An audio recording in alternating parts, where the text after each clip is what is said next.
this, Ugo, do you mind getting the slide at the back there?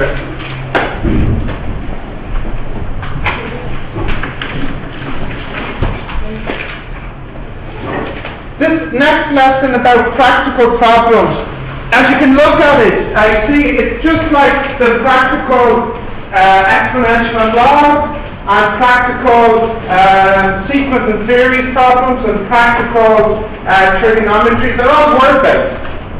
So the difficulty here is not the math, because there's no new formulas. The difficulty is changing a word problem into a math problem. And the problem with the exam is, you don't know what type of practical problem you'll get. You don't know what it's going to be about. So I can just do some examples so you can get the idea. Okay? So let's have a look at some examples here.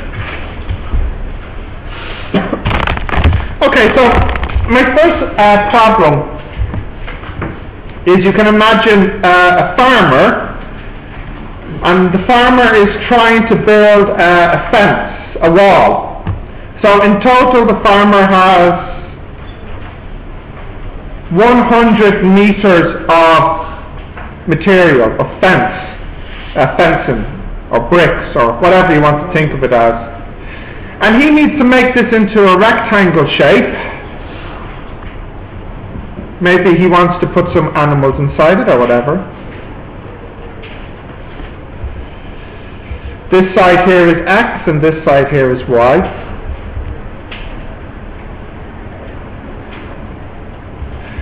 So his job is to make this garden so that the area inside it is as big as possible, that the area is a maximum. Do you understand? He wants to make the area inside maximum. So the first thing we need to do with these practical problems is we write down a formula for what we want, what we are looking to make maximum. So what is the thing we're looking to make maximum here? It's the area. And what is the formula for area here? X multiply Y. So that's just the first thing. It is very common with these practical problems to have the problem I now have. What is the problem with my formula for area, do you think? We didn't have no X or Y. Not quite that. They're variables, so that's okay. Any ideas? The problem is this. No.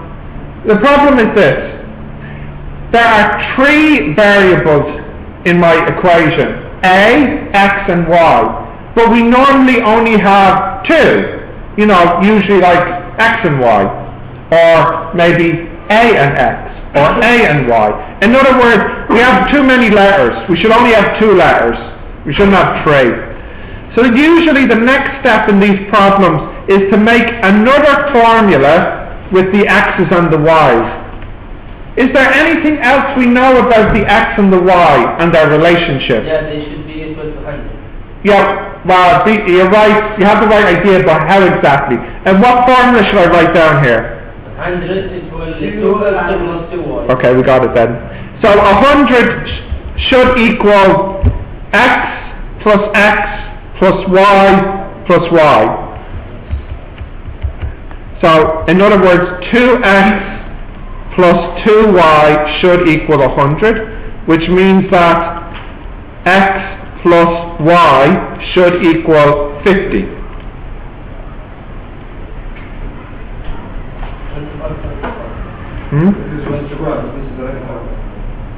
Well, hang on. Say again? What's the problem? Or what's the suggestion? 25. What, X and Y? Yeah, I know that, but we have to show that. Yeah.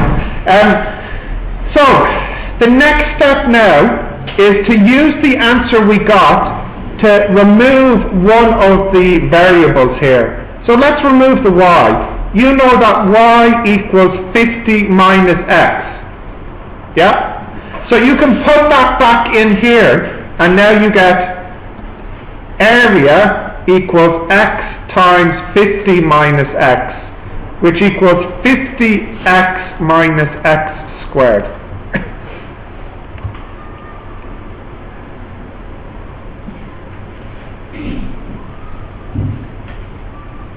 Divided by x. No, not necessary. So we now have area equals minus x squared plus 50x. So now we have the problem reduced to this. We have area as a function of x. Okay. Next is we calculate the derivative. So what's the derivative here? It is minus 2x plus 50. And if we want the maximum, what should it equal? Should equal 0. So therefore, the x equals 25. Now that's not finished because we still need to get the y. But before I do that, we need to check that it's a maximum. So how can I check that it's a maximum? Yeah, what's the second derivative here? Minus 2. Which is negative, which means it's concave. So we say max. Yeah, max. So that's good. So now we need to get the y. So we have 25 plus y should equal 50. So what does the y equal? 25. So we have the x and the y. And now finally we can work out the area, which is 25 squared, which is 625, I believe. Area equals xy equals 25 by 25, which is 625 meters squared.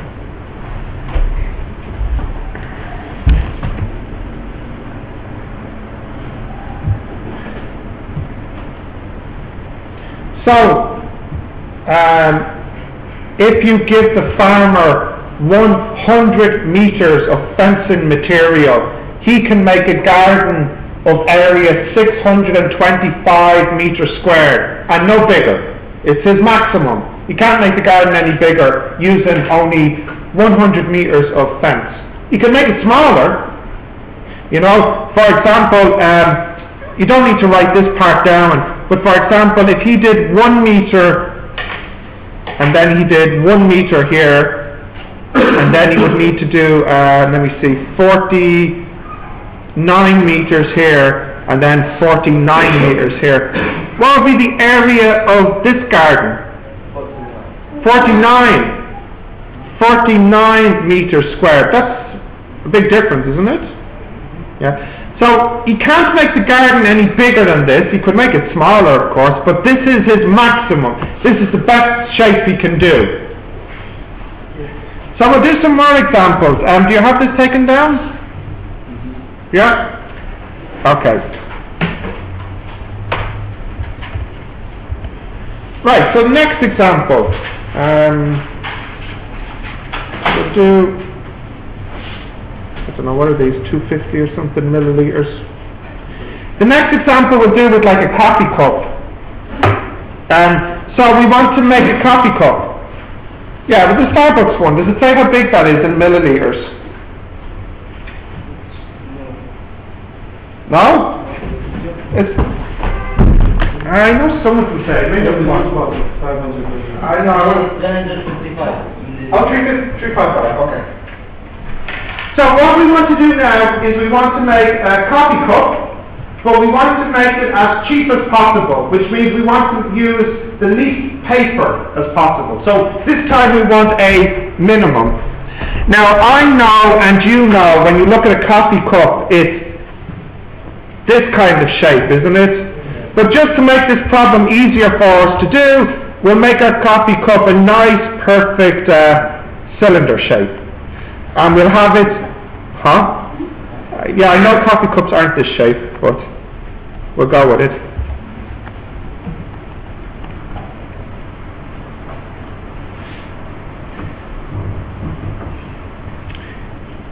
Now, I know there is no lid on the top of a coffee cup, the paper I mean, but you still need to make the lid to go on the top.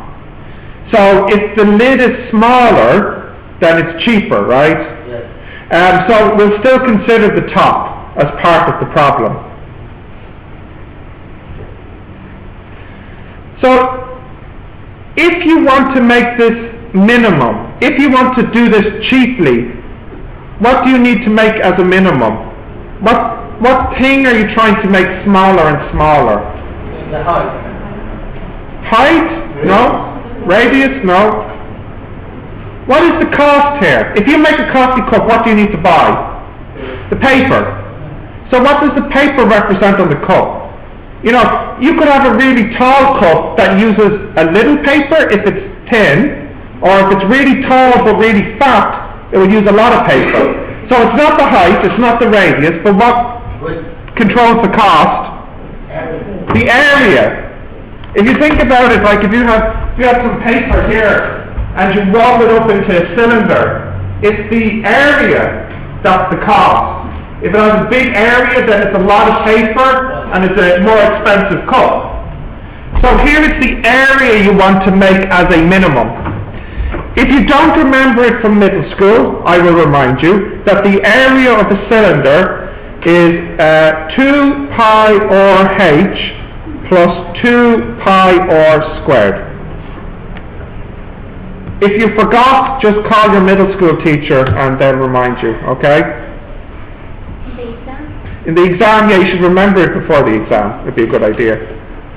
What's the problem now we have with this equation? Yeah, what are the three variables? H, R, and A. And you didn't have any. Well, we have something else that's on your cup.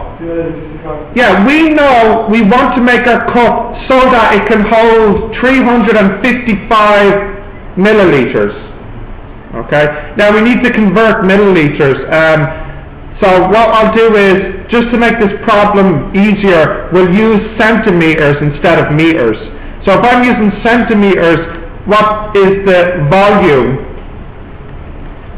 That's 355 milliliters. Is the same thing as 355 centimeters cubed, okay? So if I use centimeters, it just makes everything easier to do. Now, how does that help us to get rid of one of the variables? 2 pi r h Yep. equals to 355. No, not this. Pi r squared times h. Yeah. What is the formula for volume? The formula for volume is pi r squared h. That's the formula for volume. And what should the volume equal? It should equal 355.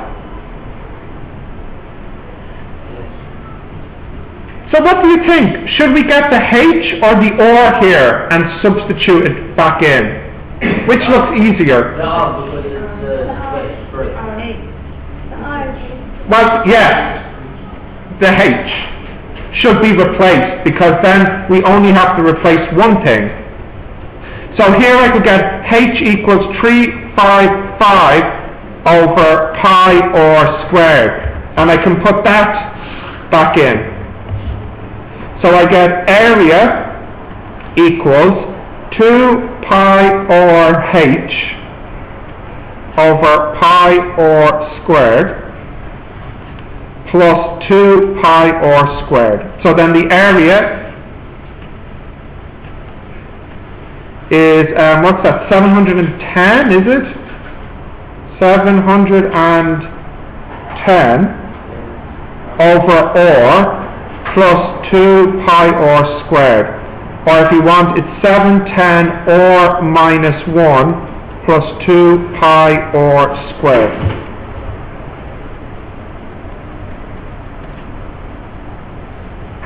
Yeah?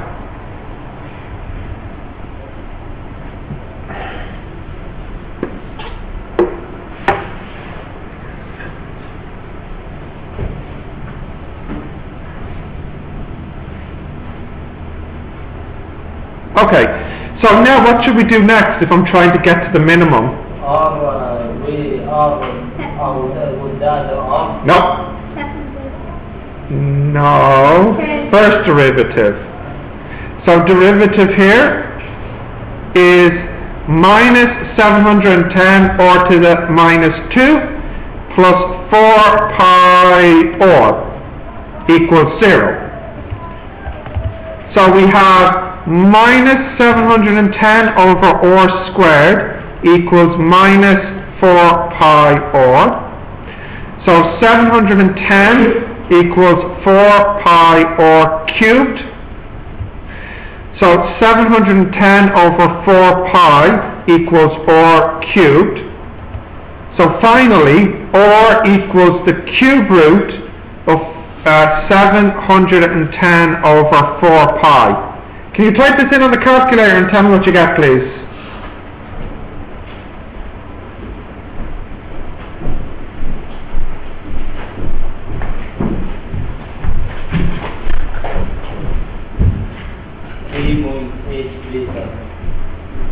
.83, is it?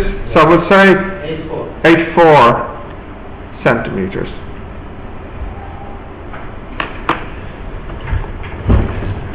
Okay.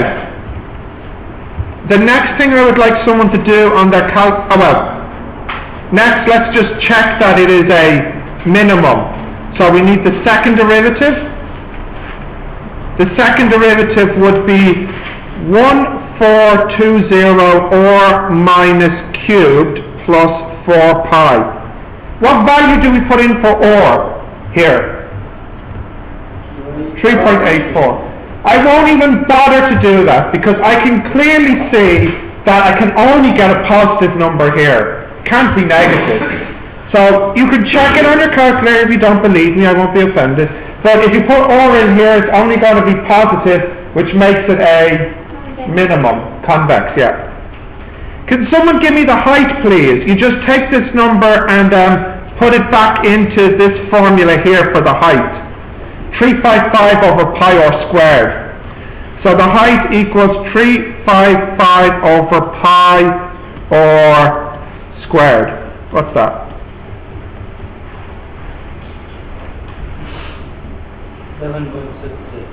7.66 centimeters. Right, someone give me a ruler, please. Yeah, ruler. Here. Right, let's check this out. So, let's see. Now, please note that the radius on the top is bigger than the radius at the bottom. So what I'll do is, I'll take the average of the two, and it should be roughly 3.84. So can you type in this please on your calculator?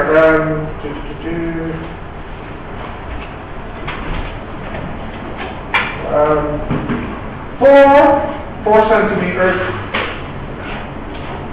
plus 3.3. Add them together and then divide by 2. What do you get? 3.65, yeah? Yes. Not so bad. And what should the height be? 7.66. But again, because the shape is not quite a cylinder, it won't be that. But the height here is, yeah, these are the height now. Well, actually, it's just at the top of the 11 centimeters. So the height is actually quite different here. Because it's, the width is a bit different. But anyway, it's not surprising that the answer I got is the same as the answer Starbucks got, because likely Starbucks wants to make their cups as cheap as possible. So the fact that my answer here is similar to the real answer is not surprising. Because, you know, when you have to make 1 million of these, if you can save 1 cent per cup, then that's, you know, a lot of money you can save. Okay? I think we'll do one more practical problem here, okay? So just write this one down. But yours is cheaper. Well, I feel like if the cup was a cylinder, it'd be cheaper, but it can't be because you need to hold it. So it has to, you know, it has to go in so you can hold it. Because if it didn't, if it was a perfect cylinder, then I'd imagine this would happen a lot. You know, but if it was at a little bit of an angle, then it can't fall through your hand. So yeah, it's cheaper but not safer. Okay. Yeah. Okay. Do you have this written down? Okay. Let's see.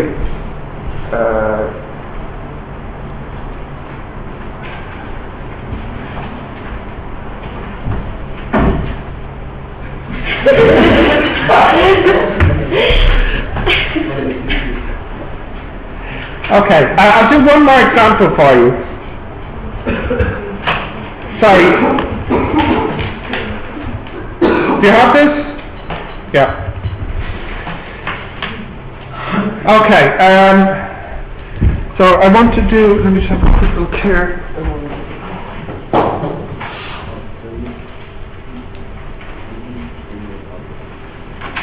Okay. Let's do an example, since we're keeping with coffee shop, we'll do an example again with a coffee shop, since we're talking about that. Okay. So,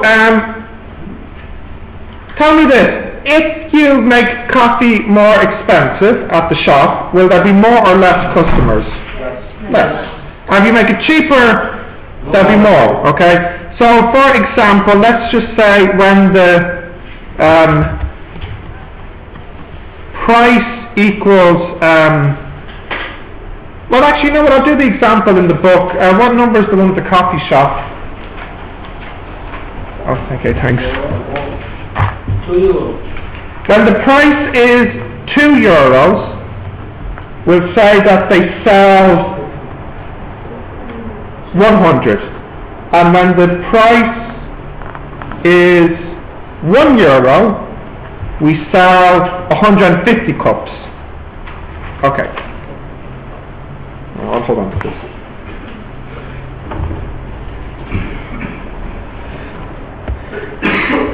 I know people here don't study business and economics, but it's not really important for this one here. But the letter we use for the number of sales is Q. So when the price is 2, the quantity is 100, and when the price is 1, the quantity is 150. I'll put this on a graph. So on my graph here we have price and we have quantity.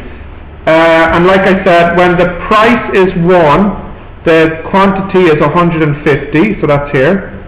And then when the price is 2, the quantity is less, it's only 100, so it's here. So what happens as I make the price bigger and bigger? The quantity is decreasing. And eventually the price will be so much that there are no sales. The quantity is 0. So the first thing I would like to do for this problem is to find the equation of this line. So we know that the equation is y equals mx plus c, but don't be confused, I'm just using q and p, so it's really q equals mp plus c. And here is 150, and here is 100. Okay, so how do I find the m first? We just use what? How do I find m? y2 minus y1 over x2 minus x1. So that would be 100 minus 150 over 2 minus 1. So that's minus 50. So we have q equals minus 50p plus c. How can I find the c? Substitute in a point. So let's use the first point. I get 150 equals minus 50 plus c. So what does the c equal? What's the c? The C is 200. 200. So I have q equals minus 50p plus 200.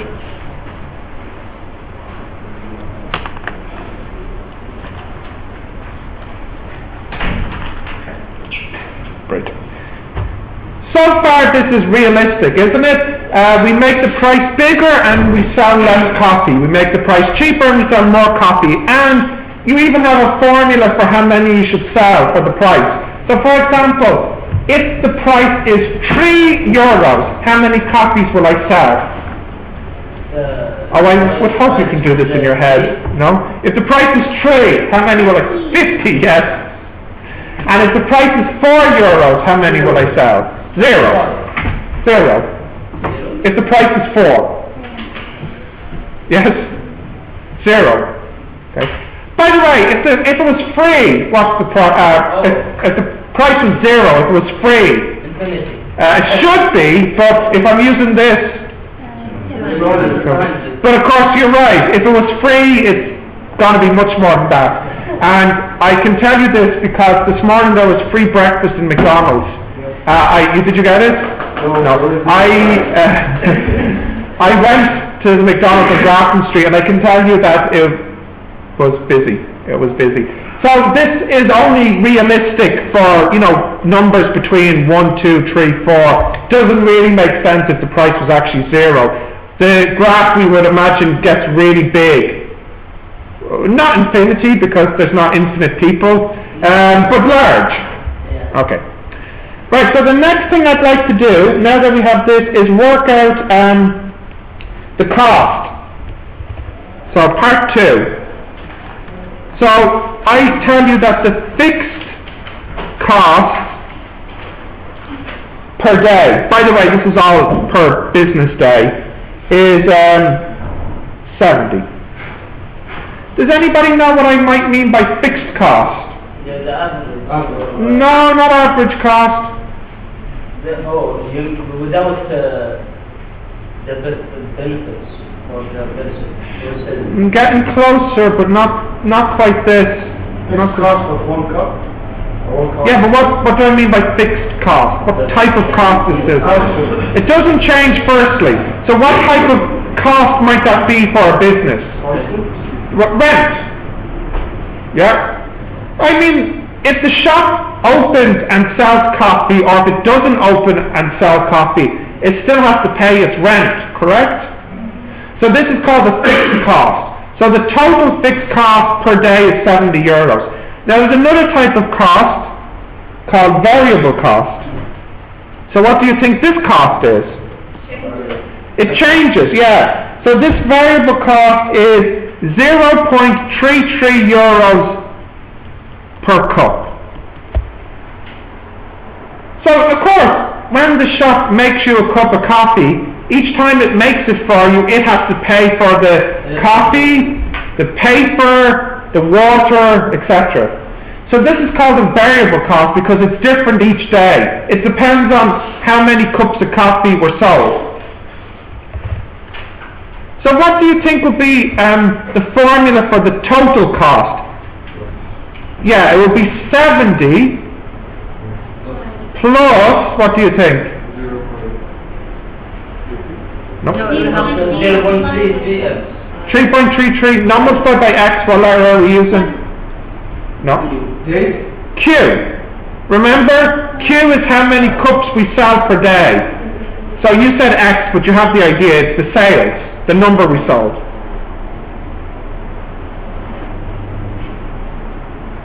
Now, look at the previous answer. Do we have a formula for Q? We do. So what we're going to do is put that in here. So we have it as a formula for price. Total cost is 70 plus 0.33 times minus 50p price plus 200. That is 70 plus, minus. And what's 50 times 0.33? It's 0.166? Is it? 15. Yeah, it's 16.6. 16.5. Okay. P. And then 0.33 multiplied by that is 66? Yeah. So plus 66.7. Roughly, isn't it? Just 66? Okay, sorry, 66. So 70 plus 66, what's that, 136? Yeah. 136 minus 16.5 price, P. Total cost.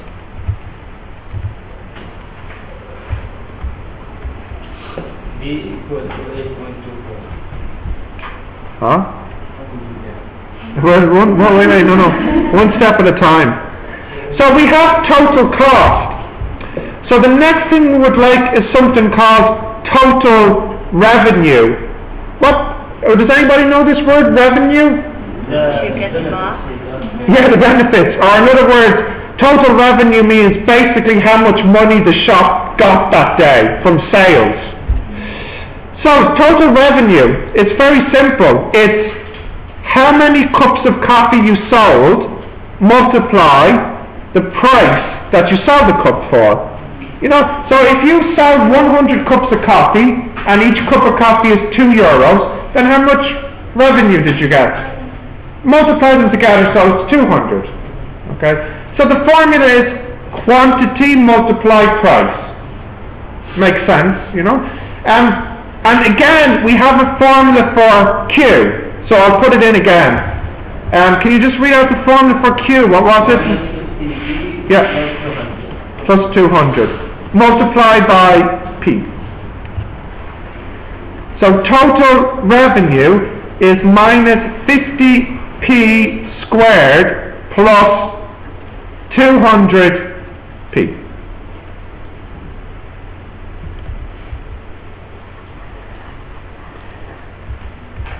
Oh, by the way, you might think that this question is not for you because it's a business question. That's not true. This question has come up, a question just like this has come up on the exam before.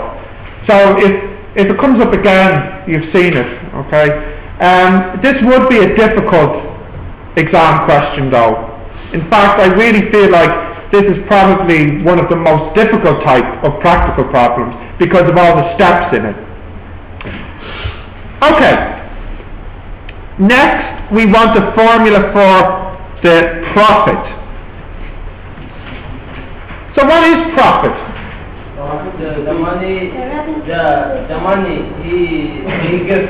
Yeah, so just give it to me in simple words. Something, use how they're used to it. Revenue minus the cost.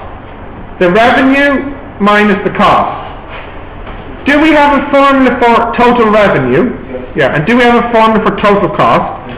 So now we have a formula for the profit. The profit equals minus 50p squared plus 200p minus 136 plus 16.5p. So the profit equals minus 50p squared plus 216.5p minus 136.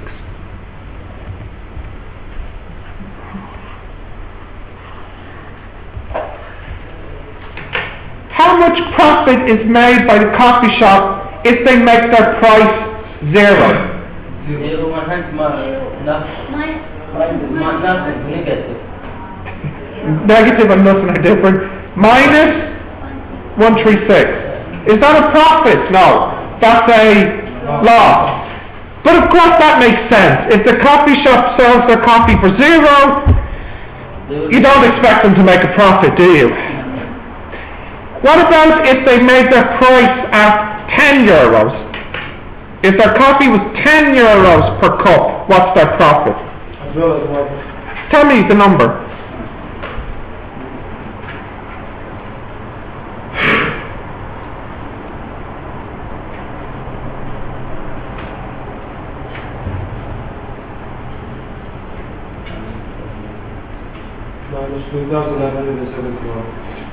In other words, a loss again.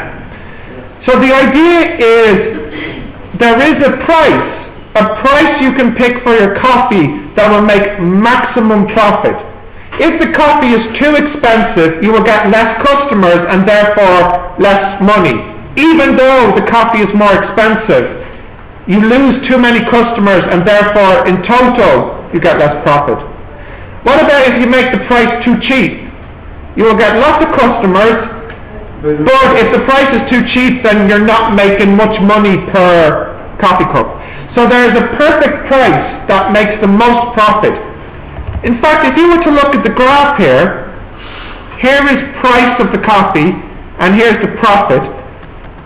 What type of equation is this? It is quadratic. Convex or concave? Concave, because of the minus here. So the graph would look something like this. There's some price here in the middle that makes the maximum profit. We know how to find that. We calculate the derivative. So what's the derivative of the profit function here? Minus 100p plus 216.5 equal 0. Therefore, the price is 2.17 euros if you work it out.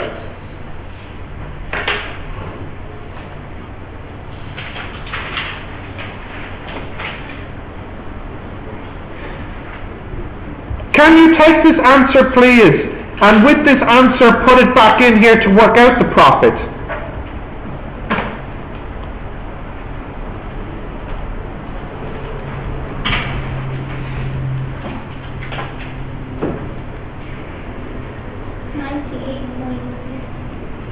$98.36 profit.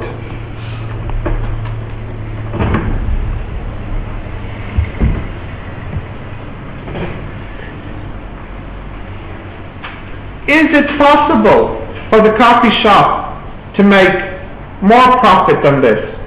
No. No. So if they increase their price, so if you think about it, it feels wrong, but it's not. If it increases its price to say €2.50 per coffee cup, will the coffee shop make more or less money? More or less profit? It actually makes less because this is where the maximum is. Now, it gets even a little bit stranger. Imagine that this coffee shop is selling coffee for €2.20. What's the best thing that they could do to make more money? Increase or decrease the price? Decrease it. So again, this seems very, very strange, that if they make the coffee cheaper, they actually make more money. Okay? It seems like it shouldn't be true, but it is. Because what's happening is, when the price is cheaper, they get more customers. And the more customers make up for the loss in the price. There's one other important example of this here, but first, did you write this down? Yeah. So if we think about a government charging tax, so this is how much money the government gets in its tax, so we'll just call this tax money, and then this is how much tax it charges its people. No one will pay. Yeah. Well, you're right. So if it has a 0% tax, that is, it doesn't take any income, it doesn't take any money from anything, from anybody. If it's 0% rate, how much money in tax will the government get? Zero. Now, if it charges, say, 10%, it will get some tax, right? So it increases. Yeah, but it's still, it will get some money instead of no money. What will it happen if it charges 100% tax? How much money will it get? It'll get zero. Why? Because no one will pay. No, not because no one will pay it. Because 100 over 100 is 1. No. it's government. Imagine there's 100% income tax. The government charges 100% tax on your income. No one will live it off. Yeah, but that doesn't mean that the government's not... Like, if I take 100% of your income, I still get money. No. That's the key thing. If there was a 100% tax, I would not teach you for free. Sorry to tell you this, okay? So I wouldn't work, so there'd be no income to get the tax on. So then here is 0 again. So therefore the shape must be something like this. It goes up, but then later it has to come back down. Now that, what is the tax area? What's that? What's the tax area? For income, about 20%. So it'd be somewhere like at about here. So it's increased, the tax increase is decrease. Well, this is the thing. We don't know where this maximum is. So, for example, you're right, if the maximum was 20%, and if the government already charges 20%, then what would happen if it increases this tax to 25%? Would it get more or less? Less. But there has been, I know, at least one situation where the government decreased its tax rate and it got more money. So, for example, imagine the maximum was 20%. And the government is currently charging, let's say, 60%. What would happen if the government decreased from 60 to 20%? Does it get more or less money? Yeah, it goes up the curve, doesn't it? Yes. And I can think of at least one case where this has happened. I think this happened in Russia maybe about 15, 20 years ago, where the government reduced the tax on income, which was very high, and they actually got more money instead of less money. And the reason is exactly the same as the reason with the coffee shop, because the shape of the curve. There is a point in the middle which is a maximum. People now find the People are happy. Everybody is happy. People pay less tax, and the government gets more money. What more could you ask for? Okay. Now, I would like people to do all of these questions because you need to practice for the exam. There are 7 practical problems here, and I feel like they are a broad range of the different types you could get for the exam. So if you could do all 7, you should be okay for the exam. I don't think there's really time now to do this one, is there? No, okay. So look, do all 7 of these over the weekend. Yeah, all 7, isn't it? Yeah. What's wrong?